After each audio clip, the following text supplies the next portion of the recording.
Fascist স্বৈরাচারী শেখ হাসিনা ইন্ডিয়াতে যাওয়ার পর পৃথিবীর কোথাও আর জায়গা পাচ্ছেন না। তিনি মূলত ইন্ডিয়াতে বাংলাদেশ থেকে পালিয়ে যাওয়ার পর চাচ্ছেন অন্য কোনো একটা দেশে যাবেন। অলরেডি যুক্তরাষ্ট্র তার ভিসা বাতিল করে দিয়েছে। আরটিভির এই সংবাদের বারাত থেকে আমরা জানতে পারি যে যুক্তরাষ্ট্র শুধু ভিসা বাতিল করেছে তাই নয়, তিনি অন্য যে জায়গাগুলোতে যেতে চাচ্ছেন তার মধ্যে যুক্তরাজ্য তাকে নিতেই রাজি হচ্ছেন না। এই হচ্ছে বর্তমান স্বৈরাচারী ফ্যাসিস্ট শেখ হাসিনার অবস্থা। এখন আমরা আসলে একটু বিবেচনা করে দেখতে চাই যে ইন্ডিয়া আসলে তাকে কেন স্থায়ীভাবে রাখবে না বা রাখতে চাচ্ছে না, বা ইন্ডিয়াতেই কেন সে স্থায়ীভাবে থাকতে চাচ্ছেন না। আসল কারণ হচ্ছে ইন্ডিয়া তাকে রাখবেনই না, তিনি কিভাবে থাকবেন।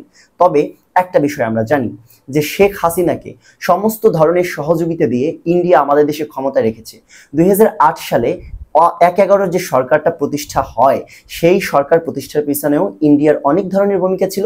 তারপরে 2018 সালের নির্বাচন, 2024 সালের নির্বাচন এবং 14 সালের একটা কি বলবো অনির্বাচিত, কি ধরনের অনির্বাচিত সরকার সেটা আপনারা জানেন। সেখানে অনেকগুলো সংসদীয় আসন যেগুলো বিনা ভোটে নির্বাচিত হয়েছিল, তখন পর্যন্ত ইন্ডিয়া তাকে সাপোর্ট দিয়ে যাচ্ছিল।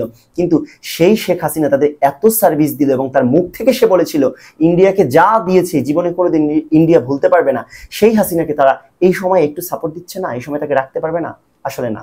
কেন পারে না রাখতে?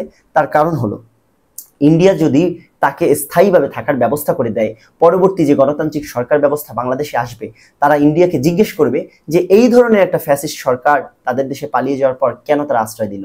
তখন কিন্তু আগে যে ইন্ডিয়া আমাদের দেশে অন্যায়ভাবে তার আগ্রাসন চালিয়েছে, দ্যাট মিনস মোদী সরকার যে অন্যায়ভাবে আগ্রাসন চালিয়েছে, সেই আগ্রাসনের ব্যাপারে ভ্যালিড প্রশ্ন করার একটা জায়গা তৈরি হয় এবং সেটা স্ট্রংলি তোলা যায় যে তোমরা শুধু হাসিনাকে আমাদের দেশে প্যাট্রোনাইজ করে ক্ষমতাই রাখো নয়, বরং হাসিনা যখন ক্ষমতা থেকে চলে গেল তখন তোমরা তাকে এই ফ্যাসিস্ট গার্বেজ একটাকে কি বলা যায়, রাবিশটাকে তোমরা ওখানে আবর্জনার স্তূপ হিসেবে নিজেরা রেখে দিয়েছো। এক্ষেত্রে ইন্ডিয়া এই ধরনের রিস্ক নিতে চাচ্ছে না। তার চেয়ে বড় কথা, ইন্ডিয়াতে যদি হাসিনা ওখানে থাকে সেই ক্ষেত্রে কিন্তু এক ধরনের একটা সমস্যা তৈরি হবে। কি সেই সমস্যা? সেটা হলো হাসিনা যদি না পালিয়ে গিয়ে বাংলাদেশে থাকতো অথবা বাংলাদেশের কোনো বাহিনী তাকে গ্রেফতার করতো, সেই ক্ষেত্রে হাসিনার যে সন্ত্রাসী বাহিনী আছে তারা কিন্তু তাফালিং, যেটাকে বলে বাংলা আঞ্চলিক বা কথ্য ভাষায়, এক ধরনের লাফালাফি শুরু করে দিত। সাধারণ মানুষের উপরে যে অত্যাচারের ধারাবাহিকতা ক্ষমতায় থাকা অবস্থায় করেছে সেটা কিন্তু তারা রক্ষা করতে চাইতো। দ্যাট মিনস হাসিনা জেলখানাতে আসে বা সেনাবাহিনী তাকে আটকে রেখেছে বা খালেদা জিয়ার মতো গৃহবন্দী করে রেখেছে, তখন তারা ভাবতো যে এই অবস্থা অচলায়তন কেটে যাবে, হাসিনা আবার তাদের নেত্রী হবেন এবং আবার তাদেরকে নানা ধরনের অবৈধ নির্দেশনা দিবে, ফৌজদারি অপরাধ করার নির্দেশনা দিবে যে তোমরা বিএনপি জামায়াতের কর্মীদেরকে পেটাও, তাদেরকে ধরে পুলিশে দিয়ে দাও। এবং সেই আশায় কিন্তু তারা বিএনপি জামায়াত এবং বিরোধী দলের উপরে আন্দোলনে যেটা করে আর কি, হত্যা, গুম, খুন এইগুলো করার চিন্তা ভাবনা নিয়ে রাজপথে সন্ত্রাসী চেহারা নিয়ে হাজির থাকতো। যাতে কি হইতো, আমাদের আরো রক্তক্ষরণ হইতো।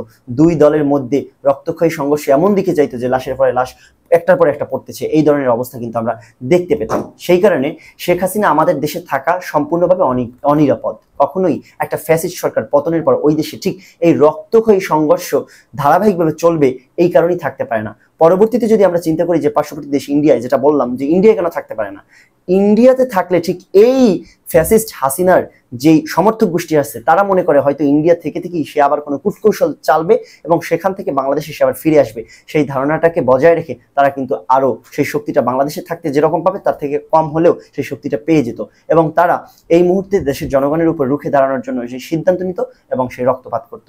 এই কারণে কিন্তু ইন্ডিয়া রাখবে না। আরেকটা কারণ হচ্ছে শেখ হাসিনা আশরাফ গানী সরকারের মতো আফগানিস্তান থেকে যেভাবে আশরাফ গানী সরকার টাকা বস্তায় বস্তায় ভরে পালিয়ে যাচ্ছিলেন প্লেনে করে, সেটা কিন্তু শেখ হাসিনা নিতে পারেন নাই। তার চেয়ে বড় কথা, তার কিন্তু নেওয়ার প্রয়োজন নেই, কারণ সে জয়কে এবং তার অন্যান্য মাধ্যমে তার যারা লেসপেন্সার আছে, তার লেসপেন্সারি করে, তারা কিন্তু বহুত আগে থেকে টাকা পাচার করছে এবং তারা বিভিন্ন জায়গায় সেই টাকা কিন্তু স্টক করছে। যার কারণে এই মুহূর্তে পালিয়ে যাওয়ার সময় শেখ হাসিনার টাকা নেওয়ার খুব বেশি একটা দরকার বা প্রয়োজন পড়ে নাই। যেহেতু টাকা নিয়ে অনেক যায় নাই, সেই ক্ষেত্রে ইন্ডিয়া শেখ হাসিনাকে ওখানে রাখারও কোনো কারণ নেই, কোনো কারণই তাকে রাখবে না, কারণ তার কাছে টাকা পয়সাও নাই, কেন রাখবে? সেই ক্ষেত্রে অন্য যে দেশে যাবেন আপনারা, আমি ইতিমধ্যে আপনাদেরকে আরটিভির সংবাদের মাধ্যম থেকে দেখালাম যে নিতে চাচ্ছে না, যুক্তরাজ্য তাকে নিতেই চাচ্ছে না, যদিও তার বোনের মেয়ে সেখানে থাকে এবং তার সাথে ইন্ডিয়াতে কিন্তু তার বোন গেছে, শেখ রাহানা গেছে।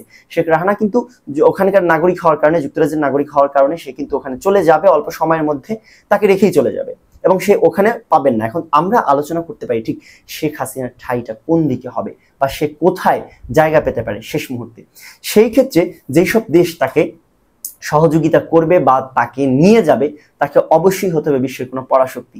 সেদিক থেকে আমাদের পার্শ্ববর্তী অবস্থানে যদি আমরা চায়নার দিকে তাকাই, চায়নায় কখনই শেখ হাসিনা যাবেন না, কারণ চায়নার সাথে শেখ হাসিনা এই লাস্ট সফরে গিয়ে যে ব্যবহার করেছেন, সেদিক থেকে তারা কখনোই তার প্রতি খুশি না এবং তাকে ওখানে নেবেন না, এবং তাকে একটা ইন্ডিয়ান নতজানু সরকার হিসেবে আখ্যায়িত করেছেন টেকনিক্যাল ভাষায় শি জিনপিং। তো সেই ক্ষেত্রে সে ওখানে যেতে পারছেন না।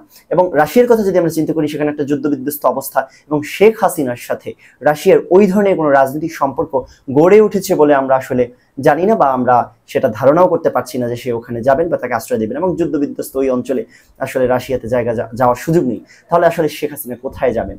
এটা নিয়ে কিন্তু একটা অনেক বড় ধূম্রজাল অলরেডি সৃষ্টি হয়ে গেছে।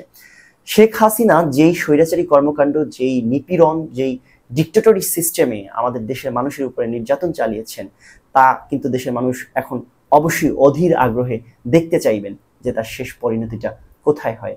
এবং দেশের প্রত্যেকটা মানুষ সেই দিনটির অপেক্ষায় আছেন যেদিন নির্মম পরিণতি বরণ করবেন শেখ হাসিনা, সেটা তার জীবনের লাস্ট দিন হলেও।